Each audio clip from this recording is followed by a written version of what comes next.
Hello दोस्तों, स्वागत है आप सभी विद्यार्थियों का हमारे यूट्यूब चैनल स्टडी समागम पर।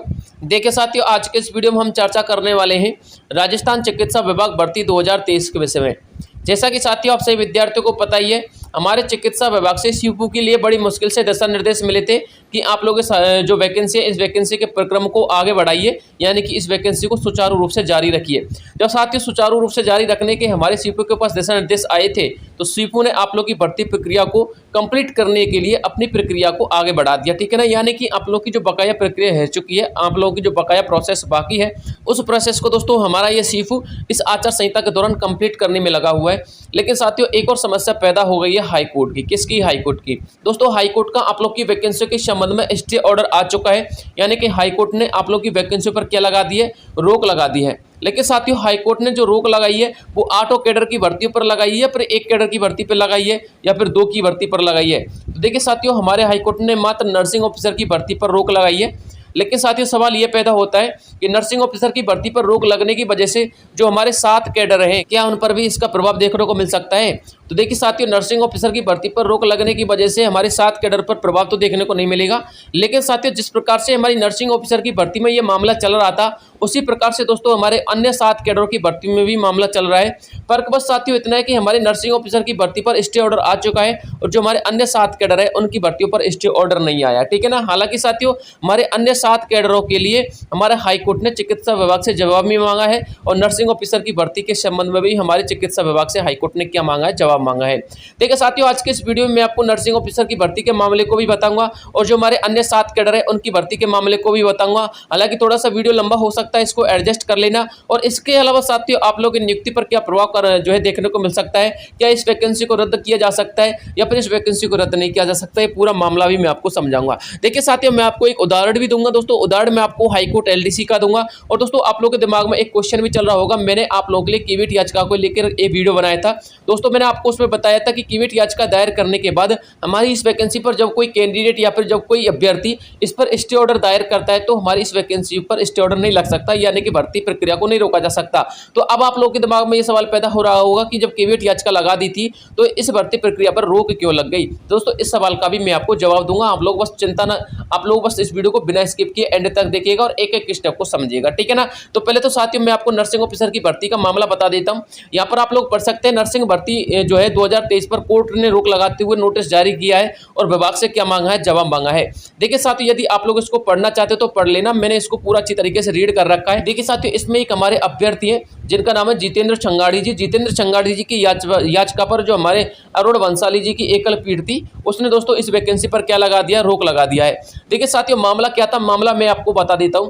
हमारे जो जितेंद्र चंगाड़ी थे साथियों, उन्होंने जो अपना एक्सपीरियंस सर्टिफिकेट लगाया था साथियों, उनकी एक्सपीरियंस सर्टिफिकेट का जो प्रारूप था वो 2023 का नहीं था, यानी कि 2023 से पुराना था।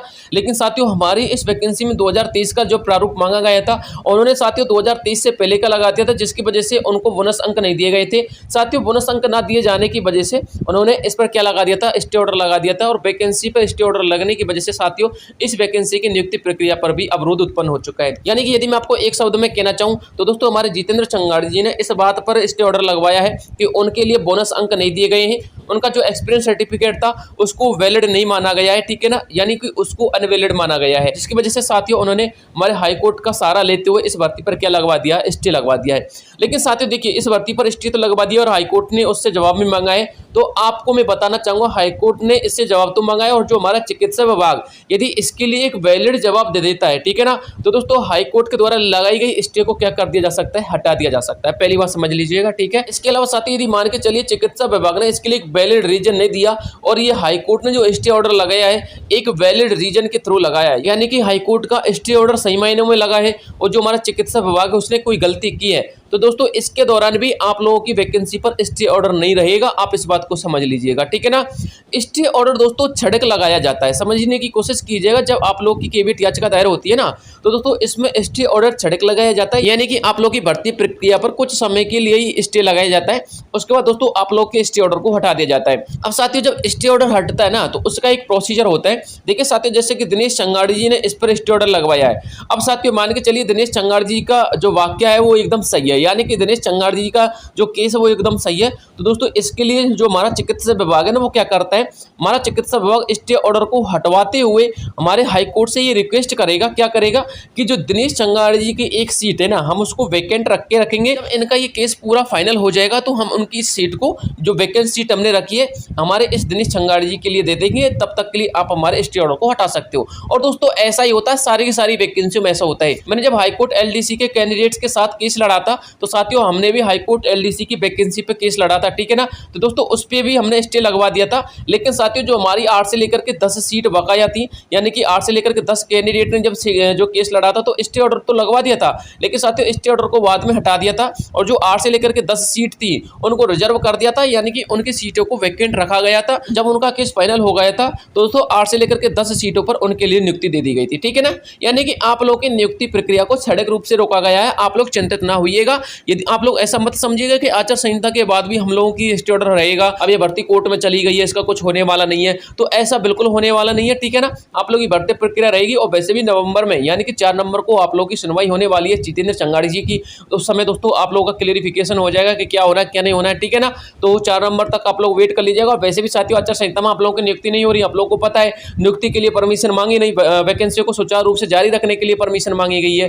देखिए साथ ही यहाँ पर भी लिखा हुआ है, नर्सिंग ऑफिसर भर्ती अंतरिम वरीयता सूची में ज्यादा अंक वाले शामिल क्यों नहीं किए गए, हाईकोर्ट ने इससे जवाब मांगा है। एक तो साथियों आप लोग का नर्सिंग ऑफिसर की भर्ती पर यह भी जो है आरोप लगाया गया था, ठीक है ना। यानी कि नर्सिंग ऑफिसर की भर्ती में हमारे बहुत सारे अभ्यर्थी ऐसे थे जिनके अंक कट ऑफ से ज्यादा थे, लेकिन साथियों कट ऑफ से ज्यादा होने की वजह से भी उनको वरीयता सूची में यहाँ पर सम्मिलित नहीं किया गया था। यानी कि जो आप लोग की अंतरिम वरीयता सूची आई थी, प्रोविजनल लिस्ट जो आई थी, उस प्रोविजनल लिस्ट में दोस्तों उनको शामिल नहीं किया गया था, जिसकी वजह से साथियों हाईकोर्ट ने हमारे जो चिकित्सा विभाग है उससे क्या मांगा है, जवाब मांगा है, ठीक है ना। तो दोस्तों उनको शामिल ना करने की वजह से तो क्या मांगा है, जवाब मांगा है। और जो हमारे जितेंद्र चंगाड़ी जी थे उनकी वजह से क्या लगाया था, स्टे ऑर्डर लगाया था, ठीक है ना। हालांकि साथियों नर्सिंग ऑफिसर की भर्ती पर इतने अधिक मामले होने की वजह से भी स्टे ऑर्डर आ सकता है, लेकिन आप लोगों को घबराने की जरूरत नहीं है। मान के चलिए यदि 200 से लेकर के 500 अभ्यर्थी भी इस पे स्टे ऑर्डर लगा देते ना तो 200 से लेकर के 500 अभ्यर्थियों की सीटों को भी वैकेंट रखा जा सकता है, ठीक है ना। ये दोस्तों नियम होता है, आप लोगों को शायद नहीं पता होगा, लेकिन आप देख लेना ऐसा ही होने वाला है, ठीक है ना। इसके बाद दोस्तों जो हमारी अन्य वैकेंसी उनके संबंध में भी यही प्रक्रिया देखने को मिली। इतनी भी अन्य वैकेंसी जैसे कि LT RT ANM वाली, ठीक है ना, दोस्तों उनमें भी हाईकोर्ट का जो है केस चल रहा है। हालांकि साथियों उनकी जो याचिका थी उसको जो कंसीडर नहीं किया गया था, जो हमारे अन्य अभ्यर्थी की याचिका थी, क्योंकि उनके पास प्रत्यक्ष प्रमाण नहीं थे, जिसकी वजह से साथियों उनकी याचिका को कंसीडर नहीं किया गया था और उनकी याचिका को खारिज कर दिया गया था। लेकिन साथियों उन्हीं की तरह यानी कि 1-2 की याचिका खारिज होने का मतलब ये नहीं है कि जो वैकेंसियां हैं उन पर स्टे नहीं लगेगा या फिर उनसे जवाब नहीं मांगा जाएगा। साथियों हमारे हाईकोर्ट में ENM की वैकेंसी को लेकर के, यहाँ पर हमारे जो लैब टेक्नीशियन वाले कैंडिडेट LT के, उनकी वैकेंसी को लेकर के भी याचिका लगी हुई है। जब साथियों उनकी याचिका को कंसीडर कर लिया जाएगा ना तो दोस्तों उन वैकेंसियों पर भी स्टे ऑर्डर आ जाएगा, ठीक है ना। लेकिन साथियों उम्मीद करते हैं कि ये वैकेंसी हाईकोर्ट के मामले में ना पड़े तो ही अच्छा है। इन वैकेंसी को जितना जल्दी हो सके उतना जल्दी चिकित्सा विभाग को हाईकोर्ट से निकाल देना चाहिए, ठीक है ना। वैसे आपको बताना चाहूंगा, आप लोगों को घबराने की जरूरत नहीं है। हाईकोर्ट कितने भी इस पे स्टे ऑर्डर लगा दे, हमारे साथियों जो हमारे गवर्नमेंट के अधिवक्ता होते हैं ना दोस्तों, वो इस बात को मांगते हुए यानी कि आप लोगों की सीटों को वैकेंट रखते हुए हाईकोर्ट की स्टे ऑर्डर को हटवा देते हैं। ऐसा ही होता है दोस्तों, हर वैकेंसी में ऐसा ही होता है, आप लोगों को पता होगा, ठीक है ना। यदि आप लोगों को पता नहीं होगा ना तो आप लोग किसी वैकेंसी को लेकर देख लेना। जैसे कि मैंने आपको हाईकोर्ट LDC वाले वैकेंसी का एग्जाम्पल दिया था, एक साथियों मैं आपको वीडियो की वैकेंसी का एग्जाम्पल दे देता हूँ। ग्राम विकास अधिकारी की वैकेंसी में भी साथियों ऐसा ही हुआ था। उसमें साथियों लगभग 150 अभ्यर्थियों ने याचिका लगाई थी दोस्तों। 150 अभ्यर्थियों की सीट को वैकेंट रखा गया था और उनका परिणाम दोबारा से जारी करके उन अभ्यर्थियों को नियुक्ति दे दी गई थी, ठीक है ना। तो साथियों ऐसा ही होता है, ठीक है ना, क्योंकि साथियों क्विट याचिका का हमको यहाँ पर बेनिफिट देखने को मिल जाता है। तो आपको समझ में आ गया होगा कि क्विट याचिका आपको कहां पर काम देखने को मिलता है। तो क्विट याचिका को दोस्तों बेनिफिट हमको यहाँ पर देखने को मिलता है, ठीक है। इसके अलावा साथियों नर्सिंग ऑफिसर की भर्ती को लेकर के यहाँ पर भी मामला लिखा हुआ है। ये दोस्तों हमारे फर्स्ट इंडिया न्यूज के मामला है, इसको आप पढ़ सकते हो। भर्ती में बोनस अंक नहीं देने के मामले में हाईकोर्ट की रोक लगी है। जस्टिस अरुण बंसाली की एकल पीठ ने दिए स्थगन के आदेश। जितेंद्र चंगाड़ी व अन्य की याचिका पर सुनवाई करते हुए दिए गए थे आदेश। राज्य सरकार की ओर से अतिरिक्त महाधिवक्ता करण सिंह राजपुरोहित ने रखा पक्ष। याचिकाकर्ता की ओर से अधिवक्ता सुनील पुरोहित ने इसकी पैरवी की है। हाईकोर्ट ने अब 4 नवंबर तय की मामले की आगामी सुनवाई, यानी कि हाईकोर्ट ने 4 नवंबर इसकी जो है नेक्स्ट हियरिंग की डेट रखी है। अगली जो आप लोग की हियरिंग होने वाली है साथियों, वो आप लोग की 4 नवंबर को होने वाली है। यानी कि 4 नवंबर तक आपको वेट करना पड़ेगा कि क्या मामला होने वाला है। पूरा माजरा क्या है, हाईकोर्ट का स्टे ऑर्डर हटता है या फिर नहीं हटता। यदि साथियों 4 नवंबर को हाईकोर्ट का स्टे ऑर्डर नहीं हटता, यानी कि जो हमारा चिकित्सा विभाग है एक उचित रीजन उनके लिए नहीं देता, एक उचित जवाब नहीं देता है, तो दोस्तों इस स्थिति में हाईकोर्ट का जो स्टे ऑर्डर है वो नहीं हटेगा। लेकिन जो हमारी गवर्नमेंट अधिवक्ता होती है वो इस स्टे ऑर्डर को नेक्स्ट हियरिंग में, यानी कि 4 नवंबर की जो हियरिंग रहेगी उसके बाद दोस्तों जब आपकी नेक्स्ट हियरिंग आएगी दोस्तों, उस हियरिंग में इस स्टे ऑर्डर को हटवाने की मांग करेंगे और इस स्टे ऑर्डर को हटाते हुए जितने भी अभ्यर्थियों की याचिका लगेगी उन सारे के सारे अभ्यर्थियों की सीटों को वैकेंट रखा जाएगा और जो आप लोगों की वैकेंसियां हैं उनको पूरा यानी कि कंप्लीट करवाया जाएगा, ये भर्ती कंप्लीट हो जाएगी। ठीक है ना, तो आप लोग चिंता ना कीजिएगा। यदि आप लोग किसी भी यूट्यूब चैनल के थ्रू आप लोगों को भ्रमित किया जा रहा है तो आप लोग निश्चिंत रहिएगा। साथियों मैंने आपको 2 एग्जाम्पल दे दिए हैं,